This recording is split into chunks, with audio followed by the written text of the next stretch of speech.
মাননীয় অর্থমন্ত্রী যে বাজেট আজকে পেশ করেছেন সেটা নিয়ে আমরা আমাদের যে বক্তব্য এবং বাজেট থেকে যা আমরা পেয়েছি আপনাদের মাধ্যমে তুলে ধরতে চাই।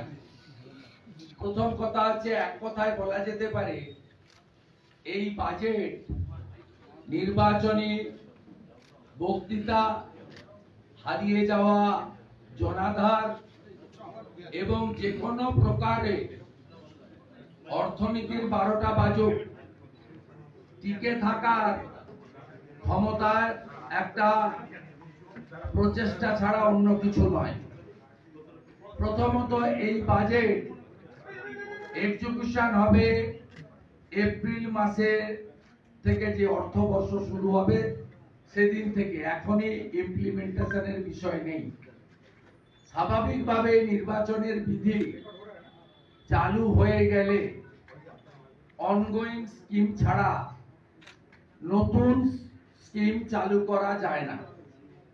স্বাভাবিকভাবে ধরে নিতে হবে এই বাজেটের অনেক কিছুই শুধুমাত্র লোকসভা ভোটে হেরে যাওয়ার আতঙ্ক, গোটা রাজ্য জুড়ে চোর চোর শব্দে শাসক দিগ্ভ্রান্ত, শাসকের মন্ত্রী বিধায়করা জেলে, সন্দেশখালিতে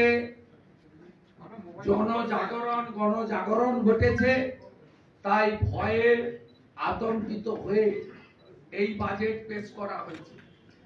এই বাজেটে 3,66,116 কোটি টাকা এই বাজেট হিসাবে প্রপোজ করা হলেও সোর্স অফ ফান্ড, ইনকাম কোত্থেকে আসবে, রাজস্বর কি অবস্থা ইত্যাদি এই বাজেটের কোনো রিফ্লেকশন নেই।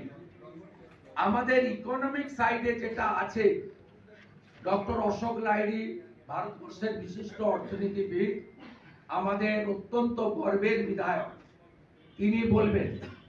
আমি as a leader of opposition হিসেবে এই বাজেটকে আমি আপনাদেরকে এক কথায় বলতে পারি যে এই বাজেট ভোটের প্রচার ছাড়া অন্য কিছু নয়। এই বাজেটে পশ্চিমবঙ্গে কর্মসংস্থান, শূন্য পদে নিয়োগ, শিল্প বাণিজ্যের পরিবেশ এবং রাজ্যকে এগিয়ে নিয়ে যাওয়ার কোনো দিশা এই বাজেট দেখাতে পারেনি।